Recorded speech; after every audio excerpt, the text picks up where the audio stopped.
एक्स-एम-एल-सी और हमारे रहनुमा जनाब मुर्तज़ा अहमद खान साहब, जिनकी कॉल पर आज जेके पहाड़ी कल्चर डेवलपमेंट सोसाइटी एक दिन की यह कन्वेंशन जो आज 17 तारीख को मेंढर में रखी गई है, इस मंच पर तशरीफ फरमा तहसील मेंढर के तमाम ब्लॉक के जिला सदर सेक्रेटरी साहब और बाकी जितने भी हजरात यहाँ तशरीफ फरमाए हैं। पहले से जो है अभी प्रोग्राम शुरू हुआ है तो टाइम का ख्याल तो रखना पड़ेगा, तभी जाकर मुकम्मल होगा। सबको मेरी तरफ से अस्सलाम वालेकुम, आदाब, सत श्री अकाल। आपके सामने जनाब लॉ ऑफिसर बयान कर रहे थे, मैं भी सुन रहा था, आपने भी सुना है और मैं फिर आपको बता देता हूं कि आज की इस कन्वेंशन का सबसे पहला मकसद है कि हम ST2 के जिम्मे में आ तो चुके, ये हम सबको पता है, हमारे पास सर्टिफिकेट भी पहुंच चुके हैं। लेकिन जैसा ही इस जदोजहद को, इस लड़ाई को लड़ा, वो मैं आपके सामने दो चार नाम रखूंगा, आप उनसे वाकिफ भी हैं कि इस लड़ाई को लड़ने के लिए जहन का होना बड़ा जरूरी है। जो लोग मेंढर को में रहकर या सुरनकोट या पुंछ में रहकर सिर्फ और सिर्फ सियासत की कुर्सी को अपना गुजर बसर समझकर चलते हैं, उसको इस चीज का कोई मतलब ना था। हमारी मेंढर से हमारे मुर्तजा साहब, सुरनकोट से हमारे मरहूम सैयद मुश्ताक बुखारी जी, दराल से इकबाल मलक साहब, राजौरी से विबोध गुप्ता जी, नौशहरा से रविंद्र रैना जी, इन लोगों ने अपनी इस कौम के लिए जो दर दर की ठोकरें खा रही थी, इस बेड़े को उठाया और इस बेड़े को किस तरीके से कई मुश्किलात देखकर जो है वो उस स्टेज पर पहुंचाया जहां से हमें ये मुराद ST2 के नाम से मिली। अब चलते चलते एक वक्त ऐसा आया कि मेंढर में हमारे जो सियासतदान थे, जब ये ST2 का स्टेटस ना मिला, यहाँ की सीट ST के लिए रिजर्व हो गई, तो मैंने अपनी कानों से सुना है कि ये गोशे, जिसको कहते हैं गोशाबाजी, शुरू हो गई कि मैं फलाने के साथ बैठूंगा, मैं फलाने को इलेक्शन लड़ाऊंगा, मैं उसका बल्ला भारी है, मैं उसके साथ रहूंगा। लेकिन जब ST2 मिला, वो देशी भाषा है, ऊंट के नचे नाल घोड़े भी नचना शुरू हुई। सबने अपने अपने फार्म बनवा के रखे हुए थे और सब इलेक्शन में आ गए। और आज की डेट में वो कह रहे हैं मैंने इतना हिस्सा डाल के उसको जिता दिया, मैंने इतना हिस्सा डाल के उसको जिता दिया, मेरा मकसद कामयाब हो। हमें आज इलेक्शन नहीं है, आज समझना चाहिए ये जो लोग आवाम के अंदर जाकर ये कह रहे हैं कि मेरा हिस्सा ये था, मैंने डालकर उसको जिता दिया, तो इसका मतलब सीधा और सीधा होगा कि हक और बातिल की जंग थी और उस जंग में जो है सिर्फ मुर्तजा साहब के खिलाफ ये सारे लोग इलेक्शन लड़ते। अवाम इलेक्शन के दौर में बहकावे में आ जाती है, क्योंकि हमारे पीर पंजाब की परंपरा रही है कि जिसको कोई भी ना समझे इलेक्शन में वो अपने आप को पहाड़ समझ लेता, गलतियां कर जाते हैं। आज इलेक्शन नहीं है, आज हमें फिर दोबारा उस एक प्लेटफॉर्म पर जहां 17,000 लोग इकट्ठे हैं वहां शामिल होना है, ताकि हमें दिक्कतें दुश्वारियां नहीं आनी चाहिए थी। यहाँ पे अगर मरकज की क़यादत में हमारी यूटी चलती रहती तो हमें जो ST2 का दर्जा मिला था उसमें हमें जो आज दुश्वारियां पेश आ रही थी वो कभी ना आती। लेकिन बदकिस्मती से हमारे लोगों के दबाव और खसूसन मैं कहूंगा नेशनल कॉन्फ्रेंस और PDP, जिनका मंशूर इलेक्शन के अंदर यही था कि हम इसको इम्प्लीमेंट नहीं होने देंगे, और वो आपने आवाजें भी सुनी, आपने लेटर भी सुना, और सबसे पहला रेजोल्यूशन जो असेंबली के अंदर पास हुआ वो हमारे स्टेटस के खिलाफ। आज हमें जागना चाहिए। हमारी जो बच्चे एडमिशन ले रहे हैं वहां हमारा जो है वो सोशल वेलफेयर के अगर डिपार्टमेंट में देखा जाए तो मैडम जी ने जो अपने टेबल पर फाइल रोकी, ये एक बहाना है। मैं कहूँ, मुझे एक साथी पूछ रहा था कि ये मैडम जी इतनी काबिल नहीं थी, इनको एजुकेशन और हेल्थ का मिनिस्टर क्यों बनाया गया? तो मैंने अपनी सोच से कहा इसलिए बनाया गया कि उमर साहब ने इनको पढ़ाते खुद सुनाना। तो वही बात है, जो बोलेंगे उमर साहब वही करेंगे। इसलिए इस कन्वेंशन के ज़रिए तले हम मुर्तजा साहब को ये कहते हैं कि जिस तरह हार जीत को आप छोड़िए, आपकी जो कद है, आपकी जो काबिलियत है, आपकी जो शख्सियत है वो आपके साथ हमेशा रहेगी। ये काबिलियत, इल्म, यही जो है इंसान के साथ जाने वाली है। एमएलए बन के बड़ा बंदा नहीं हो सकता। जो बंदा मेंढर जैसी तहसील से वो और वो मंत्री बन जाए और वो नरेगा के प्लान के अंदर हाथ डाले, मैं कहता हूँ शेम आनी चाहिए ऐसे लोग। इलेक्शन में 3 या 4 कैंडिडेट लड़ते हैं, जीतना एक को होता है। साहब मैं आपकी गुजारिश करूं कि निर्गा के प्लान जो हम बनाते हैं, हमारे मंत्री साहब, हम अब तवक्कात रखते थे कि वो डेवलपमेंट करेंगे इतने वर्ष के बाद इलेक्शन हुआ, लेकिन उन्होंने डेवलपमेंट को छोड़िए, हमारी लिफ्ट सुविधाएं जो उनकी नजर मंत्रालय में आती है वो पेंडिंग पड़ी है, लेकिन उनको स्कीमों को छोड़िए, उन्होंने नरेगा के अंदर हाथ डालना शुरू कर दिया। और खसूसन मैं एक और बात कहूंगा एडमिनिस्ट्रेशन के तो कि एडमिनिस्ट्रेशन भी उसमें पूरी जो है वो रोल अदा कर रही है, वो उनके बात पर अमल कर रही है। और हमारे इलाके के अंदर मेंढर हो, मनकोट हो, बालाकोट हो, बड़ी दिक्कतें इन छोटे मोटे कामों के अंदर आ रही है। दूसरा, ये बात आगे भी चलकर रफ्ता रफ्ता आपके सामने आया करते रहेंगे। हाल ही दिनों में जो बारिश हुई है, मुर्तजा साहब एक दिन पहले भी कह रहे थे कि जावेद साहब मेंढर के एमएलए जरूर हैं, लेकिन जब वो घूमते हैं तो हुकूमत घूमती है, क्योंकि जम्मू कश्मीर की हुकूमत है, सब कुछ इनके पास है। हमारे इलाके में बहुत बड़े नुकसान हुए। चलो घास को छोड़िए, कैटल शेड को छोड़िए, किसी की लैंड चली गई है वो छोड़िए, लेकिन बेशुमार लोग बालाकोट हो, मनकोट हो, ये मेंढर प्रॉपर हो, लोगों के जो है पूरी उम्र की प्रॉपर्टी जो है, घर मकान, वो खत्म हो गए। उसमें नंबर 1 पर संगरोध में आप देखें, जो लोग वहां गए हैं उन्होंने देखा है कि कम से कम जो है वो 25-30 घर ऐसे हैं जो बिल्कुल खत्म हो चुके हैं। दूर से हम मीडिया पर देख रहे हैं, लेकिन मुर्तजा साहब वहां खुद भी गए, हमारा मंत्रालय मेंढर से वो भी गए, लेकिन कुछ किसी ने आज दिन तक वहां जो है वो 1 रुपए की रिलीफ या किसी डिपार्टमेंट में नहीं दी। मेरी आपसे गुजारिश रहेगी कि सोच उसी की होती है। आपने उस दिन 2-3 बातें की कि कोई भी चीज होता है वो कानूनी तरीके से होता। बीआरओ कंपनी वहां काम कर रही है, उसको उनके ऊपर सही तरीके से जो है वो सेंटर से या कहीं से भी जल्दी साहब से उनके ऊपर जो है वो नजरसानी करवाई जाए, जो जायज प्रोसेस तरीके से बनता है। जिन लोगों के वो मकान वगैरह डैमेज हुए हैं उन लोगों को वो सामना पड़ेगा। खुसूसन एक बात आपको कहूंगा, मैं ब्लॉक बालाकोट से हूँ, और ब्लॉक बालाकोट अगर इस पहाड़ी कल्चर वेलफेयर की बात की जाए तो नंबर 1 पर आता है।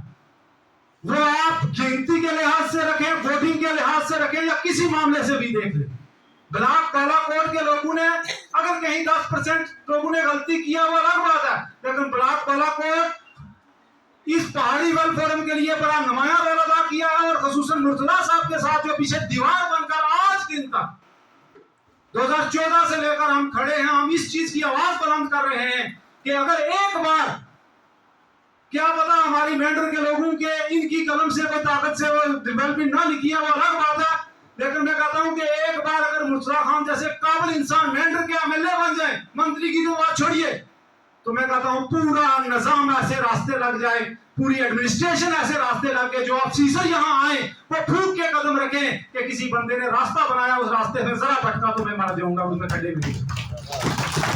क्योंकि हमारी मेंढर की सियासत की परंपरा यही रही है कि सियासी हुक्मरानों ने इससे पहले आए छोटे छोटे मुलाजिमीन को फोन करके हमेशा गलत काम के लिए गाइड किया, उनके ऊपर प्रेशर रखा, दबाव रखा, जिसकी वजह से हमारी तरक्की की आज ये हालत है कि आज की डेट में भी जो भी किसी नेशनल कॉन्फ्रेंस का, पीडीपी का, जिस मंच से कोई उठता है वो आज भी पानी के लिए रो रहा है, वो आज भी बिजली के लिए रो रहा है।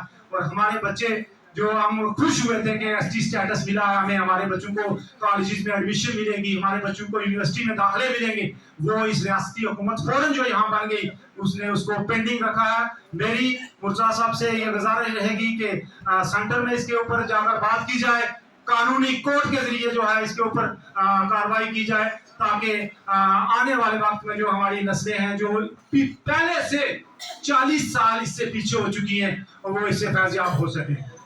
मैं अब ज्यादा वक्त ना लेता हुआ एक बार फिर आप लोगों को कहूंगा कि आप जहां जहां जाएं, कहते हैं ना सोए हुए कोई ख्वाब देखे तो वो तो ख्वाब होता है, लेकिन अभी भी मेंढर के लोग जो हैं उनको कुछ लोग जागते हुए ख्वाब दिखा रहे हैं। आज इलेक्शन नहीं है, 1 साल हो गया है, जिनने रियासती हुकूमत के अंदर वोट डाला है उन्होंने भी खा के देख लिया, तो हमने तो हक के वोट डाला है। तो जहां जहां जाओ ये आवाज बुलंद करो कि ये छोटी छोटी चीजों के लिए नहीं, बल्कि जो है जो असल मकसद है हमारा उसके लिए इकट्ठे हो जाओ, ताकि हमारी आने वाली नस्लें जो है वो इससे फैजाज होते हैं। शुक्रिया, खुदा हाफिज़।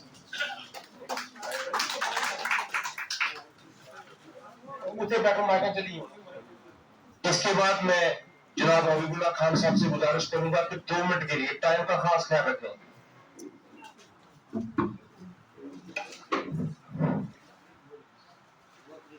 नहमदहु व नसल्ली अला रसूलिहिल करीम, अम्मा बाद, अऊज़ु बिल्लाहि मिनश शैतानिर रजीम। आज की महफिल के रुएवान जनाब मुर्तजा खान साहब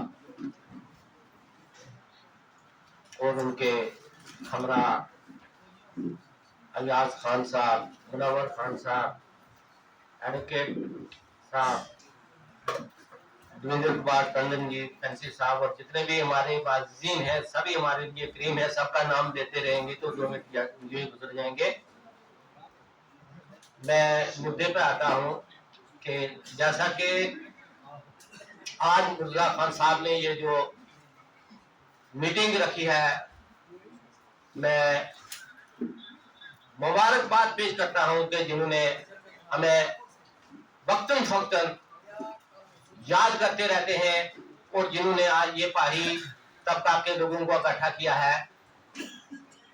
मैं एक बात कहूंगा कि इससे पहले जो हमारे लीडर रहे हैं, इलेक्शन सीजन लगाने के लिए सीजन के टाइम में आते रहे, फिर दूसरा सीजन देखते रहे कि जो दूसरा सीजन आएगा तब चलेंगे। मैं मुबारक पेश करता हूं मुर्तजा खान साहब को कि जिन्होंने सदियों से हमारे बच्चों के मुस्तकबिल के लिए लड़ते रहे और इंशाअल्लाह तबारक तआला कामयाबी लेकर आए। लेकर हमारे पहाड़ी लोग आसान फरमोश निकले, हमारे अंदर के लोग हमारे साथ गद्दारी करते रहे और आज हमें इस ठिकाने पर पहुंचाया। खुदा की कसम, हम तो शीशा साफ करते रहे मगर अपना चेहरा दिल नहीं साफ किया। हमारा चेहरा खराब था, हमारा शीशा साफ था मगर हम शीशा साफ करते रहे। मैं ज्यादा कुछ न कहते हुए, बातें करने को बहुत है मगर मुद्दे की 2-4 बातें करता हूं कि हमें जो नतीजा मिला है, हमारे मुद्दिद ना आने की वजह से हमें आज हर जगह नाकामी का सामना करना पड़ रहा है। मैं आलिजा जनाब से मोहब्बाना गुजारिश करता हूं कि महकमा पंचायत ने इससे पहले जो पंचायतों में फेरबदल किया हुआ है उसकी दृष्टि सही तरीके से ज्योग्राफिकली तौर पर होनी चाहिए। तो उन्होंने क्या किया हुआ है कि 10 घर एक पंचायत से उठाकर दूसरी पंचायत में लगा दिए, जो उनके खिलाफ थे, जो उनके हक में थे, दूसरी पंचायत से उठा के उस पंचायत में डाल दिए। और जियोग्राफिकली अगर उनको देखा जाए तो आमने सामने उनकी ये गलती पकड़ी जाएगी।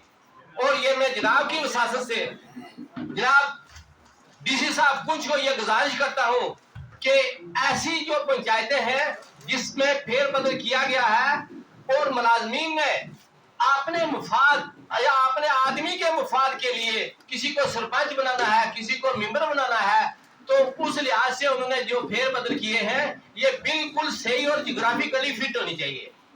एक दूसरी बात, जो हमारे यहाँ एसपीओ की पोस्टें आई हैं पुंछ में, चलिए जनाब का इशारा है तो मानना पड़ेगा। और जो ये पीछे प्लान बने हैं डेवलपमेंट का, तो हमारे एरिया की जो सड़कें थी इनमें कोई भी सड़कें नहीं रखी गई है। और ये यहाँ डाक बंगला के नजदीक से जो रोड ऊपर 12 करोड़ रहती है, 30,000 40,000 लोग पर ये मुश्तमिल है। ये रोड, इसमें सबका आना जाना है। इस रोड की अगर हालत देखी जाए तो इतनी खस्ता है। ये ऊपर बालाकोट में, ये आपने बाडा तुड़िया हो गया, सुंग्योट हो गया, इस इलाके को बिल्कुल इग्नोर किया गया है। ये इसके ऊपर भी नजरसानी होनी चाहिए।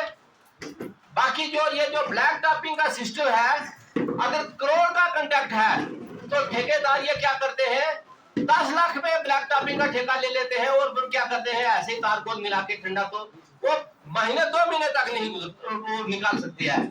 इसके ऊपर निगरानी की जाए। तो मैं एक और गुजारिश करूंगा जनाब से कि यहाँ पर 4 साल पहले डीडीसी की चेयरपर्सन डेरा में आए और वहां पूरे हमारे डीडीसी साहिबान लोग मौजूद थे। तो वहां सवाल उठाया गया कि मिनी सेक्रेटरीट का, कि मिनी सेक्रेटरीट का जो काम है 10 साल 11 साल से इल्तवा में पड़ा है और उसका पैसा भी निकल चुका है, मगर उसकी हालत देखी जाए तो वहां जनाब मोहतरमा चेयरपर्सन ने कहा कि जी मैं अपने दौरे इख्तियार में ही आपकी मिनी सेक्रेटरीट कंप्लीट करवा दूंगी। और हमारे जो डीडीसी साहिबान थे उन्होंने भी कहा कि जी हम अपने दौर में ही करवा देंगे, फिक्र मत करो, हमने बस ये अगले 31 मार्च में हम काम शुरू करवा देंगे। मगर मैं क्या पूछना चाहता हूँ, हमारे मेंढर के जितने भी डीडीसी हैं वो एक ही बात नहीं है, 4-5 है। ये मिनी सेक्रेटरीट उनके सबके मुफाद आमा के लिए है। तो वो आज वो टर्नओवर पूरा होता जा रहा है 5 साल का, तो मिनी सेक्रेटरीट में एक करंटी सीमेंट की नहीं किसी ने लगवाई। ये भी एक काबिले गौर बात है।